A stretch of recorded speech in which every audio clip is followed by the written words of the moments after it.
Loki, Ultron, Thanos, Kang. Le MCU a évolué durant ces 16 dernières années en jouant sur la nuance entre bien et mal. Thanos et sa quête de l'abondance, par le biais du plus grand anéantissement de l'histoire de nos personnages, Ultron de l'autre côté, conçu pour servir les humains, juste avant de se rendre compte que c'était peine perdue et que là où l'espoir était sur un libre arbitre, tout ne menait finalement qu'au chaos. Et puis Loki, le dieu de la malice, mais surtout de la rédemption, au vu de ses multiples arcs, que ce soit pour lui ou même son variant. Et une fois n'est pas coutume, je me suis encore demandé en 2024, Loki va-t-il revenir? Comment? Et surtout pourquoi faire? Et si je vous disais que c'est tout juste quelques secondes de la saison 1 de Loki, on scellait depuis bien longtemps le sort du personnage ou même du MCU.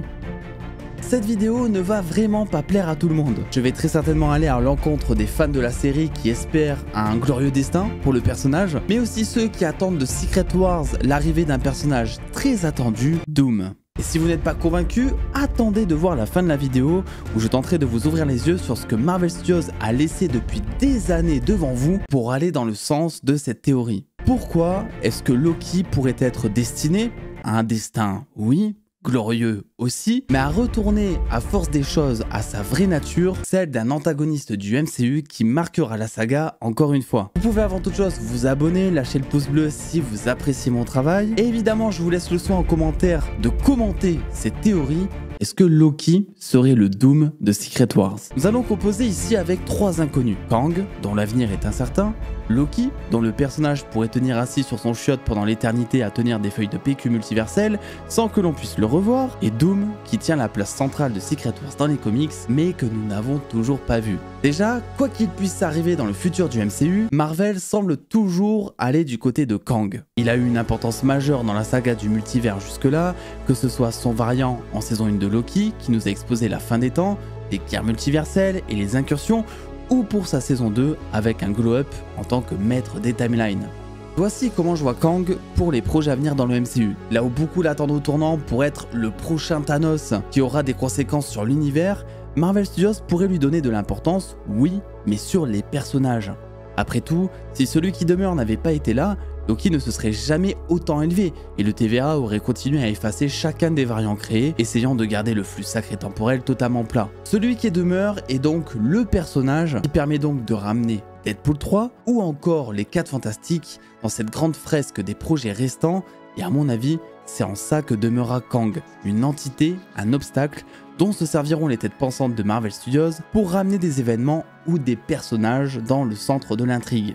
Maintenant que Kang est écarté, puisqu'à mon sens, il n'incarnera pas le danger mortel qu'a pu incarner par exemple Thanos lors de la précédente saga. Quel personnage pourrait incarner cet enjeu qui, je l'espère, nous laissera bouche bée au cinéma? Certains m'ont vu venir avec les premières secondes de la vidéo. Ultron, Thanos, des antagonistes marquants qui ont leur lot de fans pour la nuance qu'ils dégagent. Ils commettent des choses atroces, mais derrière on ne peut pas s'empêcher de comprendre leur motivation. L'empathie a toujours été l'élément pivot et le secret d'un bon méchant de phase Marvel. Et dernièrement, le personnage vers qui on s'est tourné pour s'apitoyer sur son sort et laissé en suspens dans ce long fil rouge multiversel, c'est Loki. Le dieu de la malice, qu'il y a alors quelques années ne respirait uniquement que pour l'ego et le pouvoir, est devenu une entité protégeant des milliards d'individus de l'effondrement de leur univers et les laissant maîtres de leur destin en laissant un libre arbitre exemplaire. À l'heure actuelle, Loki et le Watcher sont les deux seuls personnages qui ont une vision et un recul complet sur ce qu'il se passe dans l'ensemble du multivers. Rappelez-vous,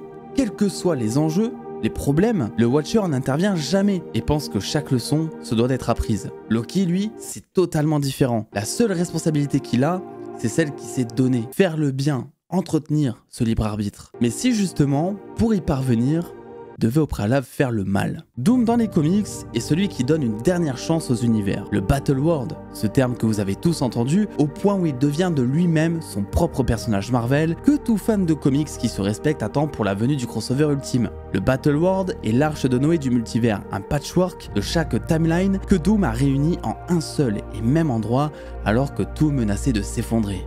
Il devient un véritable dieu des histoires, capable de modifier chaque élément du puzzle qu'il emboîte peu à peu. Si je vous en parle, c'est que beaucoup aimeraient voir cette trame adaptée dans Secret Wars. Et même si dans l'idéal, je me dis que ce serait incroyable. Je sais pas si c'est vraiment quelque chose que l'on souhaite énormément. Dans le MCU, on sait toujours pas qui est Doom, alors que c'est un personnage extrêmement nuancé, décrit par beaucoup comme étant un des plus intelligents de tout l'univers Marvel. Vous l'aurez compris, Doom ne peut pas juste être le méchant d'un film. Le problème que je vois, c'est que Avengers Secret Wars est pour l'instant prévu pour 2027. Si rien ne bouge, cela veut dire que Marvel Studios a 3 ans pour introduire le personnage et commencer à le développer. Le souci, c'est que quand je regarde les séries et films officiellement annoncés jusque-là, je vois vraiment pas où est-ce qu'il pourrait avoir sa place. Alors oui, peut-être dans une scène post-crédit des 4 Fantastiques, j'ai mon idée et probablement que je prendrai le temps de l'étaler aussi en vidéo, mais c'est tout et c'est absolument pas une scène post-crédit qui va développer quoi que ce soit sur un personnage. Si la première saga a su convaincre, c'est aussi car le public avait connaissance dès Avengers 1 du grand méchant à venir. Thanos était livré au compte-gouttes et il était dans l'inconscient collectif, en plus de peser comme grosse menace à venir pour nos personnages. C'était en quelque sorte la carotte qui faisait que, voilà, même dans les moments de down un petit peu,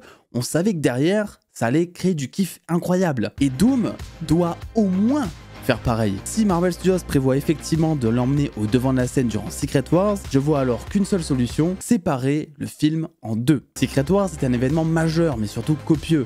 Si on devait être comics accurate, comme tous les fans de comics veulent absolument que tous les projets soient comics accurate, on pourrait presque concevoir une saga dédiée au Battle World tellement qu'il existe de lieux, de personnages et d'enjeux. Sauf que il faut vraiment pas être naïf. Attendre de ce film qu'il soit comics accurate revient à croire que Tobey Maguire reviendrait pour faire un film Spider-Man 4. Puis d'ailleurs, je vous assure que on ne veut absolument pas que ce soit comics accurate, parce que 2h30 de film pour adapter ce qu'il y a dans le bouquin, j'imagine même pas les raccourcis et les facilités. Donc ce qu'il faut, c'est créer une nouvelle histoire grâce à d'autres personnages, tout en reprenant les enjeux du comics. Une chose que Marvel fait souvent, que ce soit pour adapter ses personnages, ou même pour adapter des événements comics qui seraient trop copieux pour l'écran. On partira donc sûrement là aussi sur de l'inédit pour Secret Wars. Et l'élément inédit qui plus est, l'élément inédit qui a absolument fait kiffer tout le monde dernièrement, c'est ça. Et pour moi, il n'y a pas d'autre argument à donner pour vous convaincre du retour de Loki dans le MCU. Marvel Studios a tellement déçu dernièrement que ce serait se tirer une balle dans le pied que de ne pas profiter de ce plot twist qui coïncide en plus de ça à fond avec la trame multiverselle qu'ils essaient d'introduire depuis trop longtemps maintenant. Loki, on le sait, est un personnage très nuancé, que ce soit au travers de ses différents variants ou même de ses arcs nombreux de rédemption depuis son introduction en 2011, et c'est exactement le même traitement qui a été donné à Doom dans le comics Secret Wars. Doom est un personnage qui, enfant, s'est vu retirer tout ce qu'il avait entre massacre et injustice. Il a su, grâce à son intelligence et sa ruse, s'élever pour lui aussi avoir son arc de rédemption et devenir un des êtres les plus puissants de Marvel. Loki ne peut pas rester éternellement assis sur ce trône. Je sais que certains pensent que l'on ne reverra plus jamais le personnage qui s'est offert, faut le dire, une des meilleures fins possibles, et selon moi,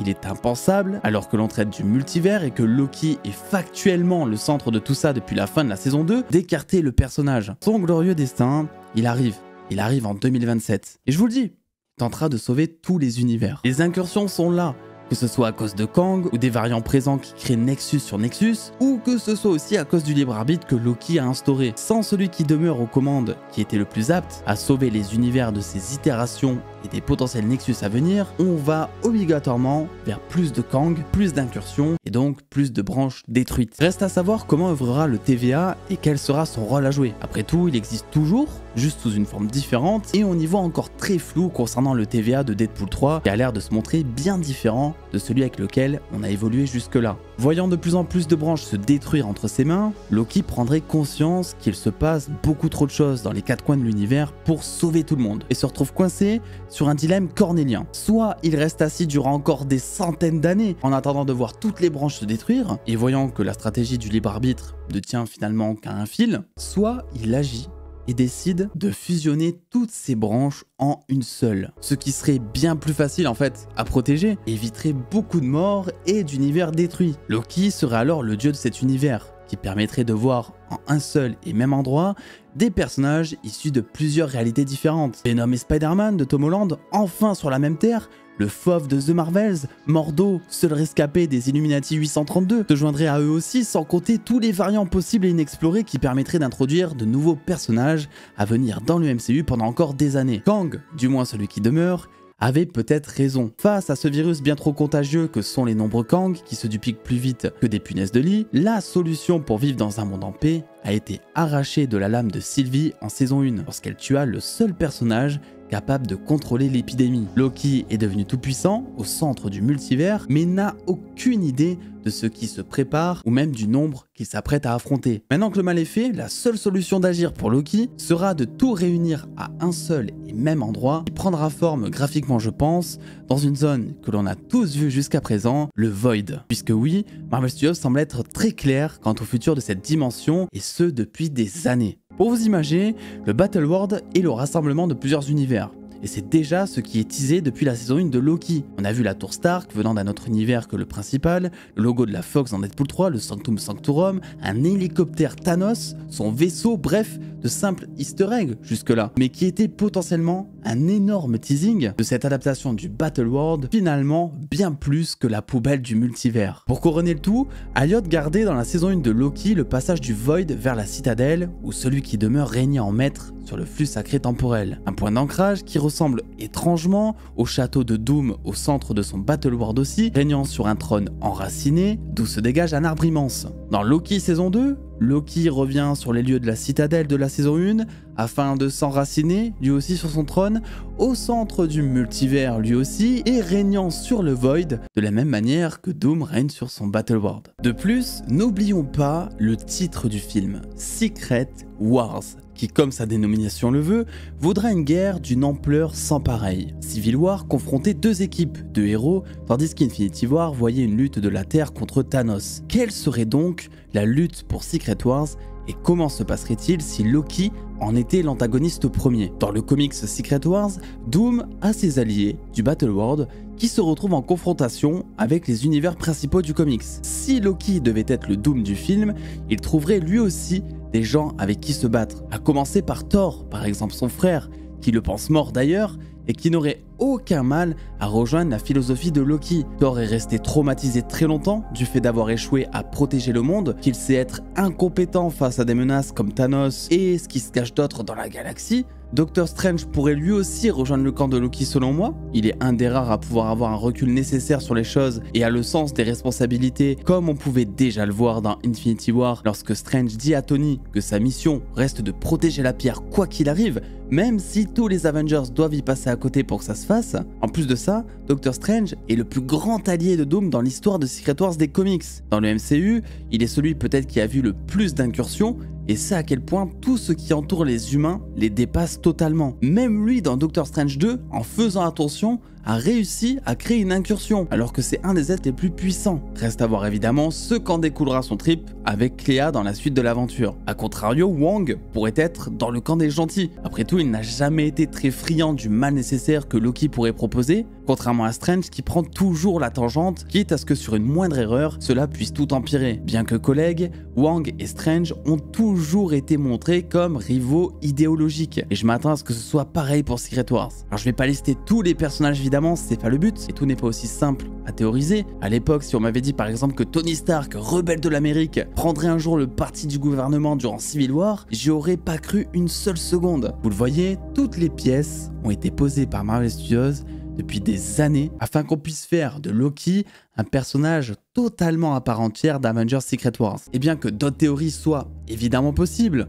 notamment des théories impliquant Doom dans Secret Wars, faire de Loki ce que Doom a fait dans les comics est selon moi la meilleure des solutions à court terme. On continuera avec ce qui a été précédemment introduit afin de boucler définitivement l'arc du personnage, sans le savoir en train de graviter quelque part, et on conserve Doom pour plus tard afin de lui donner la place, le temps d'écran qu'il mérite durant qui sait la prochaine saga du MCU. L'arrivée de Doom pourrait même être ce qui serait teasé à la fin de Secret Wars, qui à mon sens sera l'événement qui va soft reboot le MCU et donner un nouveau point de lecture du MCU comme dans les comics, mais ce sera sûrement le sujet d'une prochaine vidéo. Et en attendant, je vous laisse le soin de commenter cette théorie. Vous ne voulez peut-être pas que Loki prenne la place de Doom dans Secret Wars, car je le sais, Doom est un personnage ultra apprécié, mais pourtant c'est factuel. Les pièces du puzzle, elles sont là et depuis des années. Évidemment, elles sont interprétables et je vous laisse le soin de les interpréter en commentaire. Abonnez-vous et lâchez le pouce bleu si cette vidéo vous a plu. Et je vous dis à très vite pour de nouvelles vidéos théories.